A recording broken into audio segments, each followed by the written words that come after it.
হয় নমস্কাৰ। এই মুহূৰ্তত আমি দিব ওলাইছো আজিৰ গুৰুত্বপূৰ্ণ খবৰ। দেশৰ ভিতৰতে বিকশিত আৰু সৰ্বাংগ সুন্দৰ ৰাজ্য হোৱাৰ দিশত অসম, মন্তব্য কৰে মুখ্যমন্ত্ৰী। পাণবজাৰ উৰণ সেতু উদ্বোধন কৰি মুখ্যমন্ত্ৰী হিমন্ত বিশ্ব শৰ্মাই কয় যে পাণবজাৰৰ পুৰণি উৰণ সেতুখন চাপৰ হোৱা হেতুকে ৰেলৰ চলাচলত অসুবিধা হোৱাৰ লগতে যান জঁটৰ সমস্যাৰ সৃষ্টি হৈ আহিছিল। ইয়াৰ পৰিপ্ৰেক্ষিততে উত্তৰ পূব সীমান্ত ৰেলৱে 7.5 মিটাৰ বহলকৈ 1.5 মিটাৰ বহল পথৰ সৈতে পূৰ্বৰ উৰণ সেতুখনৰ স্থানত এই নতুন উৰণ সেতুখন নিৰ্মাণ কৰিছে। আজি পাণবজাৰৰ উৰণ সেতু আৰু পানীখাই থিতিত নাৰেংগী বকতগাঁও পথত দুলেনযুক্ত জয়ন্ত হাজৰিকাৰ উৰণ সেতু জনসাধাৰণৰ বাবে আনুষ্ঠানিকভাৱে উৎসৰ্গা কৰে মুখ্যমন্ত্ৰী হিমন্ত বিশ্ব শৰ্মাই। উল্লেখযোগ্য যে 47 কোটি টকাৰ ব্যয়েৰে নিৰ্মাণ কৰা হৈছে 290 মিটাৰ দৈৰ্ঘ্যৰ পাণবজাৰৰ উৰণ সেতুখন। আনহাতে 69 কোটি টকা ব্যয়েৰে পানীখাইতিত 537 মিটাৰ দৈৰ্ঘ্যৰ জয়ন্ত হাজৰিকা উৰণ সেতুখন নিৰ্মাণ কৰা হৈছে। পাণবজাৰ উৰণ সেতু উদ্বোধন কৰি মুখ্যমন্ত্ৰী হিমন্ত বিশ্ব শৰ্মাই কয় যে পাণবজাৰৰ পুৰণি উৰণ সেতুখন চাপৰ হোৱা হেতুকে ৰেলৰ চলাচলত অসুবিধা হোৱাৰ লগতে যান জঁটৰ সমস্যাৰ সৃষ্টি হৈ আহিছিল।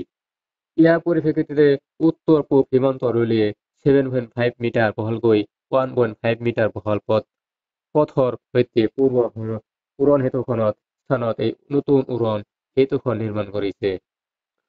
অসমত ৰেল পৰিবহণ খণ্ডৰ উন্নতিৰ প্ৰসংগত তেওঁ কয়, একক ৰেল লাইন থকা হেতুকে ৰাজ্যত ৰেলৰ পৰিবহণ অতি লেহেমীয়া আছিল। কিন্তু প্ৰধানমন্ত্ৰী নৰেন্দ্ৰ মোদীৰ সদিচ্ছাই আৰু ৰেলমন্ত্ৰী অশ্বিনী বৈষ্ণৱৰ প্ৰচেষ্টাত অসমত ক্ষীপ্ৰ গতিত দ্ৰুত ৰেলপথ নিৰ্মাণৰ কাম আগবাঢ়ি আছে।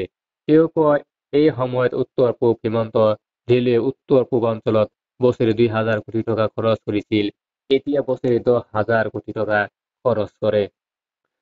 উত্তৰ পূব সীমান্ত ৰেলৱে ব্ৰহ্মপুত্ৰৰ ওপৰত শৰাইঘাট দলঙৰ সমীপত আন এখন ৰেল দলং নিৰ্মাণৰ পদক্ষেপ গ্ৰহণ কৰিছে বুলি মন্তব্য কৰি কয় তেওঁ, এই দলংখনে ৰাজ্যৰ ৰেল চলাচল ব্যৱস্থা যথেষ্ট সুচল কৰি তুলিব।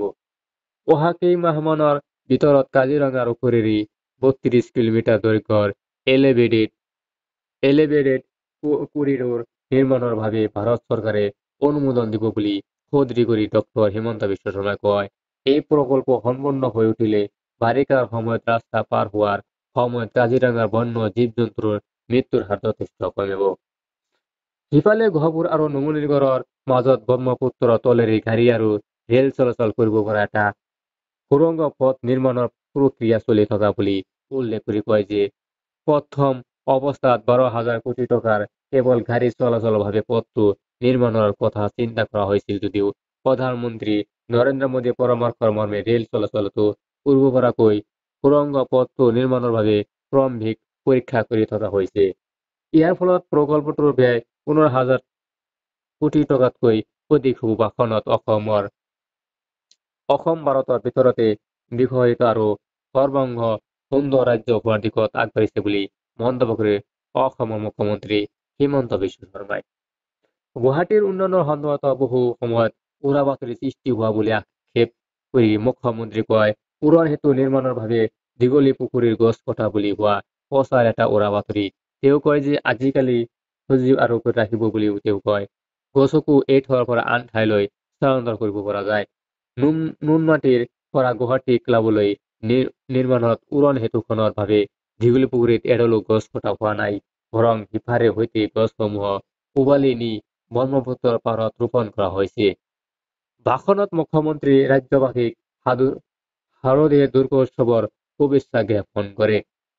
ইয়াৰ পিছতে মুখ্যমন্ত্ৰী আজি পানীখাইতিত জয়ন্ত হাজৰিকাৰ উৰণ সেতু উদ্বোধন কৰে।